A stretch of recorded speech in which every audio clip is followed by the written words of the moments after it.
Assalamualaikum warahmatullahi wabarakatuh. Halo teman-teman semua. Perkenalkan, saya Dina Fariza Ulfa, nomor pokok mahasiswa 2153052004. Saya berasal dari program studi bimbingan dan konseling kelas B.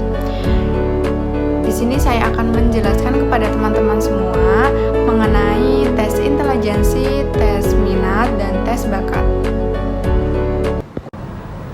Yang pertama, saya akan membahas mengenai tes intelijensi. Tes intelijensi yaitu tes yang digunakan untuk mengukur kemampuan numerik atau logika berhitung, figural atau penalaran, verbal, dan kemampuan berpikir logis, serta analisis seseorang secara simultan. Jadi, setiap individu itu berbeda-beda dalam segi intelijensinya. Untuk dapat mengetahui taraf intelijensi seseorang, digunakan tes intelijensi. Tes intelijensi diharapkan dapat mengungkap intelijensi seseorang, yaitu keadaan tarafnya. Ahli yang dipandang pertama menciptakan tes intelijensi adalah Binet. Tes intelijensi Binet disusun pertama kali di tahun 1905, yang kemudian mendapatkan revisi baik dari Binet sendiri maupun dari para ahli lain. Tahun 1949 diciptakan Wechsler Intelligence Scale for Children atau tes WISC. Itu tes yang khusus untuk anak-anak. Selanjutnya, di tahun 1955, Wechsler menciptakan tes intelijensi untuk orang dewasa yang dikenal dengan Wechsler Adult Intelligence Scale yang dikenal dengan tes WAIS. Adapun ada jenis-jenis tes intelijensi, yaitu tes intelijensi yang untuk anak-anak itu ada tes Binet, tes WISC, tes WPPSI, tes CPM, tes CFIT, skala 1 dan 2, dan TIKI dasar. Yang kemudian ada tes intelijensi untuk remaja sampai dewasa, yaitu ada tes TIKI menengah, TIKI tinggi, WAIS, SPM, APM, CFIT skala 3. Yang terakhir ada tes untuk tunarungu, yaitu tesnya ada tes SON. Selanjutnya ada tes intelijensi berdasarkan aspek-aspek. Yang pertama ada penalaran verbal, yang kedua penalaran kuantitatif, yang ketiga penalaran visual abstrak, yang keempat memori, yang kelima sequential processing scale, yang keenam simultaneous processing scale. Pembahasan yang kedua yaitu mengenai tes bakat. Apa sih tes bakat itu?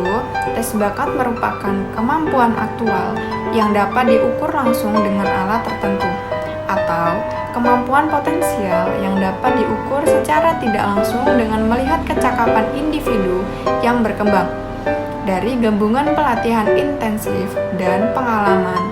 Jadi, kualitasnya hanya dapat diukur dengan tes khusus yang sengaja dibuat untuk mengungkap hal tersebut.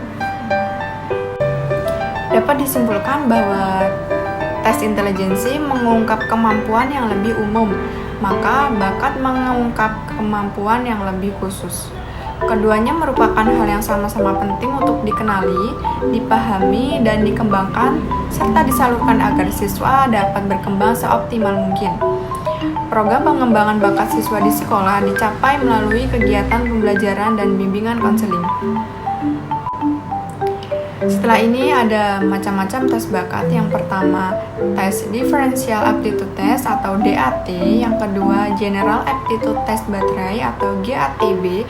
Yang ketiga, Flanagan Aptitude Classification Test atau FACT. Yang keempat, Academic Promise Test atau APT. Yang kelima, Flanagan Industry Test atau FIT. Yang keenam, Guilford Zimmermann Aptitude Survey. Yang terakhir, Non-Reading Aptitude Test Baterai atau NATB. Oke, yang terakhir ada pembahasan mengenai tes minat. Tes minat merupakan usaha dan kemajuan untuk mempelajari dan mencari sesuatu seseorang yang memiliki minat seniman, baik ia memiliki maupun tidak memiliki bakat seniman. Tetapi ia berusaha secara aktif untuk mempelajarinya sehingga dapat menjadi seorang seniman. Dan tes bakat juga mempunyai jenis-jenis. Yang pertama, Strong Interest in Factory atau SII. Yang kedua, Self-Direct Search atau SDS. Yang ketiga, Jackson Vocation Interest Survey atau JVIS. Yang keempat, Career Assessment in Factory yaitu CAI. Yang kelima, KUDER. Yang keenam, Rothwell Miller Interest Blank atau RMIP. Jadi untuk teman-teman semuanya tetap percaya sama diri sendiri, hadapi tantangan yang ada, gali lebih dalam ke dalam hidupmu untuk menaklukkan ketakutan. Jangan pernah membiarkan orang lain untuk menjatuhkanmu. Kamu harus tetap semangat dan maju dalam menghadapi ujian. Lakukan yang terbaik sampai kamu tahu kamu bisa lebih baik. Semangat! Sekian penjelasan dan motivasi dari saya. Untuk teman-teman tetap semangat. Saya akhiri. Wassalamualaikum warahmatullahi wabarakatuh.